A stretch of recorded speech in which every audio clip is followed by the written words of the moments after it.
जरा सोचिए, अगर आप अपनी कार को पानी से चला पाते या फिर एक ऐसी मशीन होती जो कि कैंसर जैसी खतरनाक बीमारी पल भर में ठीक कर देती। ये सब सुनने में कोई साइंस फिक्शन मूवी के जैसे लगता है ना, लेकिन ये सिर्फ कल्पना नहीं बल्कि कुछ आविष्कार हैं जो कि असल जिंदगी में हो चुके हैं। लेकिन अफसोस इन आविष्कारों को दुनिया में आने से पहले ही रोक दिया गया। आज हम आपको कुछ ऐसे ही आविष्कारों के बारे में बताने जा रहे हैं जो कि अगर सच में सक्सेसफुल हो जाते तो आज की दुनिया एक अलग ही रूप में होती। तो हम सबसे पहले बात करते हैं आविष्कार नंबर 1, पानी से चलने वाली कार। क्या आप जानते हैं कि 1980 के दशक में स्टैनली मेयर नाम के एक अमेरिकन इंजीनियर ने एक ऐसा डिवाइस इन्वेंट किया था जो कि कार को सिर्फ पानी से चला सकता था। जी हाँ, आप ठीक सुन रहे हैं। स्टैनली ने वाटर फ्यूल सेल बनाया था जो कि पानी के मॉलिक्यूल्स को तोड़कर एक हाइड्रोजन और ऑक्सीजन में कन्वर्ट कर देता था, जिससे कार को कंबशन के लिए फ्यूल मिलता था। ये इन्वेंशन अगर सफल होता तो न केवल हमारा एनवायरनमेंट क्लीन रहता बल्कि फ्यूल के खर्चे से भी जान छूट जाती। सोचिए, आप बिना किसी टेंशन के अपने कार के अंदर पानी डालते और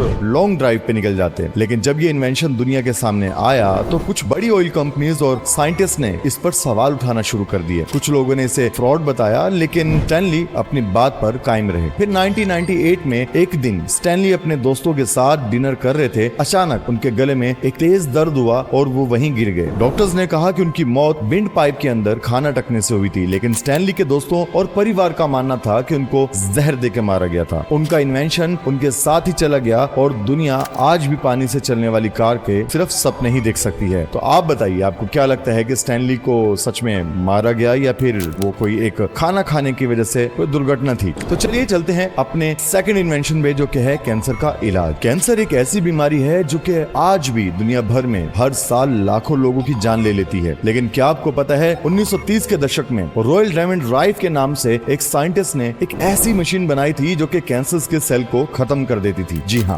राइफ ने कहा कि हर वायरस, हर बैक्टीरिया, इवन कैंसर के सेल की भी अपनी एक स्पेसिफिक फ्रीक्वेंसी होती है और अगर आप उस फ्रीक्वेंसी को टारगेट करके उसे डिस्ट्रॉय कर दें तो कैंसर को क्यूर किया जा सकता है। उन्होंने अपने इन्वेंशन को पहले एनिमल्स पर टेस्ट किया और जब उनको पॉजिटिव रिजल्ट्स मिले तो उन्होंने इसका उपयोग इंसानों पर भी किया और उससे भी उनको काफी अच्छे रिजल्ट्स मिले। सन 1934 के अंदर उन्होंने 16 कैंसर के पेशेंट्स को अपनी मशीन से कंप्लीटली क्योर कर दिया। सोचिए, अगर ये इन्वेंशन दुनिया के सामने आता तो कितनी ही जिंदगियां बचाई जा सकती थी। लेकिन जैसे कि आप जानते हैं मेरे दोस्त कि मेडिकल भी एक बहुत बड़ा बिजनेस है। जी हाँ, जिसको हम मसीहा समझते हैं, उसी के अंदर कुछ काली भेड़ें भी हैं जो कि इस धंधे को, जी हाँ, इस मेडिकल के काम को एक धंधा बना के रख दिया है। लेकिन जैसे ही उनका काम सक्सेसफुल होने लगा, कुछ ही लोगों ने उनके खिलाफ साजिश रची। अमेरिकन मेडिकल एसोसिएशन ने उनके खिलाफ एक केस फाइल किया और ये कहकर कि वो बिना किसी लाइसेंस के मेडिकल प्रैक्टिस कर रहे हैं। कोर्ट ने उन्हें गिल्टी करार दिया और उनकी लायबिलिटी को सील कर दिया गया और उनके सभी डॉक्यूमेंट्स को नष्ट कर दिया गया। राइफ के पास इतने पैसे भी नहीं थे कि वो कोर्ट के अंदर अपना केस लड़ सकते और आखिर में उनकी जिंदगी का अंत में उनका इन्वेंशन भी उनके साथ ही चला गया। सोचिए, अगर आज वो इन्वेंशन हमारे पास होता तो हम कितनी ही जानें बचा सकते थे। इसी के साथ हम बात करते हैं अपने थर्ड इन्वेंशन की। क्या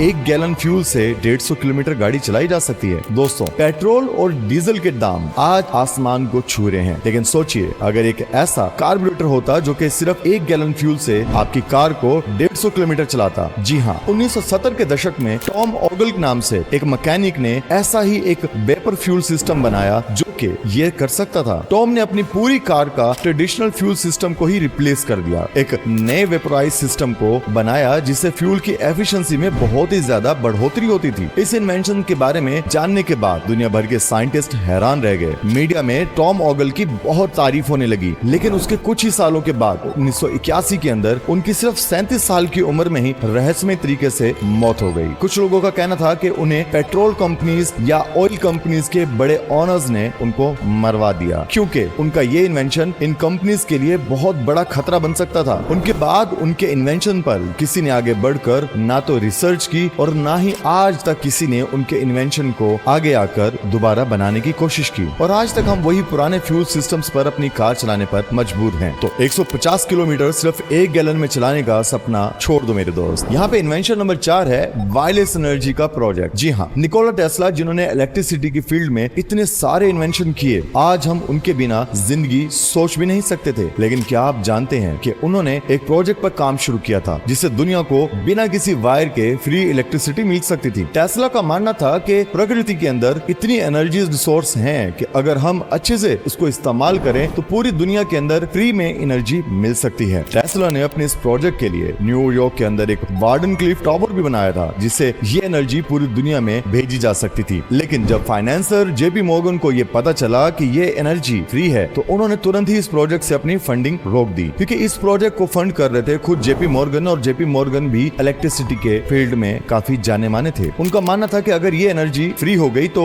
उन्हें कमर्शियलाइज कैसे किया जा सकेगा। आखिरकार 1917 में टेस्ला का ये प्रोजेक्ट खत्म हो गया और उनका ये सपना कभी पूरा ना हो सका। यहाँ तक कि उनका बनाया गया वार्डनक्लिफ टावर को भी डिस्ट्रॉय कर दिया गया था। सोचिए, अगर आज टेस्ला की बनाई गई ये इलेक्ट्रिसिटी हमारे पास होती तो हम इतने महंगे महंगे बिजली के बिलों के झंझट से आजाद हो सकते थे। इसी के साथ हम आगे बात करते हैं एंटी ग्रेविटी डिवाइस की। एंटी ग्रेविटी यानी कि ऐसी टेक्नोलॉजी जो ग्रेविटी के असर को बिल्कुल खत्म कर देती है। ये एक सपना जैसा लगता है, लेकिन थॉमस टाउनसेंड ब्राउन ने ये 20 सेंचुरी के शुरुआत में ही इस फील्ड में काफी रिसर्च की। उन्होंने एक ऐसी डिवाइस बनाई जो कि इलेक्ट्रोग्रेविटीज पर काम करती थी। उनका मानना था कि अगर इलेक्ट्रिक चार्ज को वैक्यूम में छोड़ा जाए तो उनको पॉजिटिव पोल की तरफ मूव किया जा सकता है, जिससे ग्रेविटी का असर बिल्कुल खत्म हो सकता है। लेकिन जैसे ही उनका काम आगे आगे बढ़ता गया, कई साइंटिस्ट ने उनके खिलाफ बोलना शुरू कर दिया। कहने लगे कि इनका कॉन्सेप्ट कुछ नहीं है, सिर्फ इलेक्ट्रिकल ग्रेविटेशनल फील्ड की वजह से कुछ भी ऐसा पॉसिबल ही नहीं है। धीरे धीरे उनकी रिसर्च को सप्रेस करना शुरू कर दिया गया और उनके सभी डॉक्यूमेंट्स को डिस्ट्रॉय कर दिया गया। थॉमस का नाम आज हिस्ट्री के पन्ने में कहीं भी नहीं मिलता, लेकिन उनका काम अब भी कई लोगों के लिए रहस्य बना हुआ है। दोस्तों, ये सब इन्वेंशन अगर अपने समय पर सफल हो जाती तो आज हमारी दुनिया बिल्कुल अलग होती। ना पेट्रोल का टेंशन होता, ना ही कैंसर जैसी बीमारियों का डर। लेकिन अफसोस, कुछ लोगों ने अपने स्वार्थ के लिए, सिर्फ अपनी मोनोपोली बनाने के लिए इन इन्वेंशंस को कभी दुनिया के सामने आने ही नहीं दिया। लेकिन क्या पता अगले कुछ सालों में ऐसे आविष्कार फिर से सामने आने लगे और दुनिया बदल जाए। आपको क्या लगता है, क्या फ्यूचर में ऐसे इन्वेंशंस हमें देखने को मिलेंगे? तो कमेंट सेक्शन में अपनी विचारों को जरूर बताइएगा। और अगर आपको भी ये वीडियो पसंद आया है तो इस वीडियो को लाइक और हमारे चैनल को सब्सक्राइब कर लीजिए, क्योंकि ज्ञान मंच के मंच पर आपको इस तरह के वीडियोस देखने को मिलते रहेंगे। अगर आप भी देखना चाहते हैं कि किस तरह से एक बंदे ने अमेरिका के वो सारे राज लीक कर दिए जो आज तक कभी किसी को पता नहीं था, अगर आप भी ये सब जानना चाहते हैं तो स्क्रीन पे आपके सामने एक वीडियो शो हो रही है, इसको क्लिक कीजिएगा। मैं मिलता हूँ वहीं पर।